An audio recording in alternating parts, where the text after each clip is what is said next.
Hi, everybody. Can you believe it's the beginning of a new month? It's October, the 1st of October. Well, 12 weeks to Christmas. I hope you've done some planning and that you got your presents in mind, etc., etc. Can you believe how these years flick by?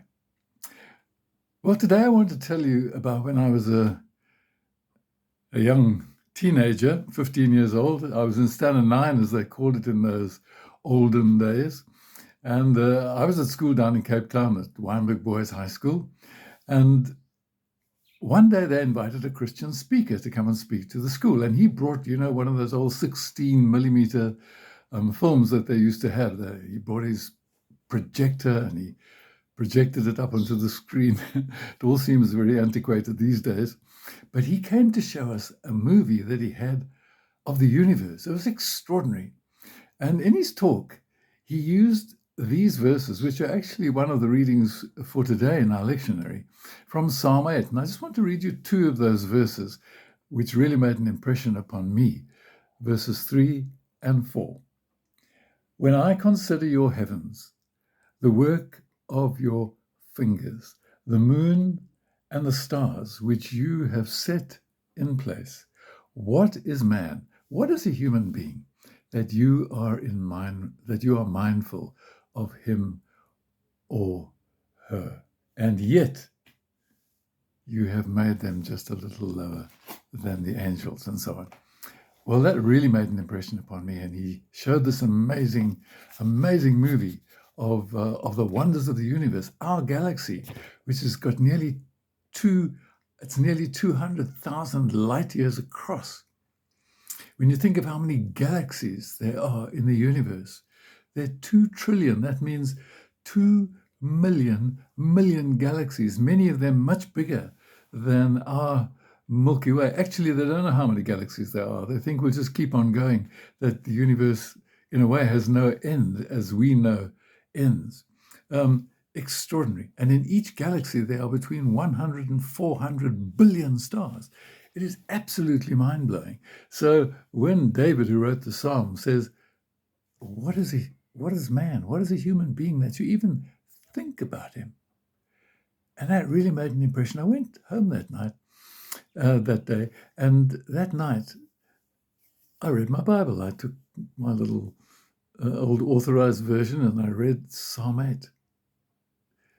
And I think I said the Lord's Prayer, asked God to bless all my loved ones, and I hopped into bed.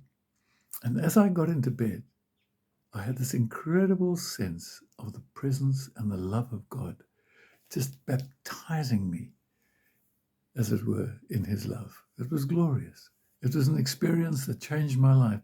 It was the beginning of my call into ministry, and God enabled me there to offer myself to him as someone who wanted to serve him. And the journey continued from that point. So those verses have always been very, very special to me. God thinks about you. God thinks about me. Somewhere in the Bible it says that he's got our names written on the palm of his hand. Not to remind him, but just because we are that close to him and he thinks that much about us. How do we know that God thinks about us? Well, he's given us the incredible gift of life.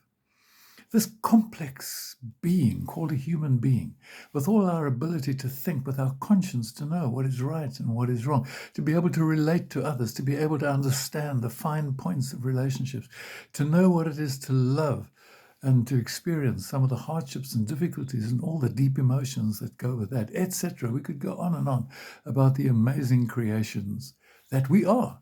And he made us in his image. And the reason he did that was so that we could have a relationship with him.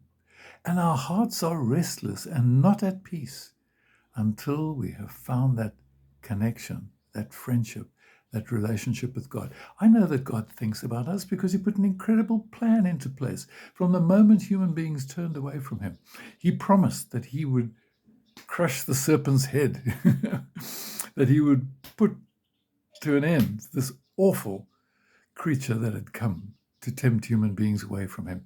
And he brought a nation into being the Jewish nation through Abraham. And from that nation, he gave his son, Jesus, the Son of God, fully human and yet fully divine.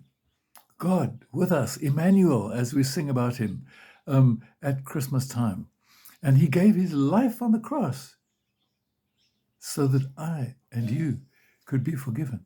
There was no more that God could do. He thought about us. When we bring up our children, we think about them and what they need, and we try to care for them and be the best that we can be. God gave his best to us. As you go out today, God is thinking about you.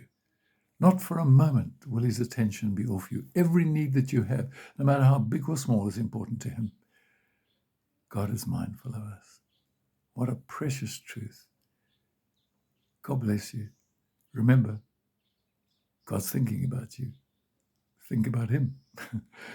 Be careful. Do all the good things you know you got to do. Keep safe. And we'll see you soon. Bye now.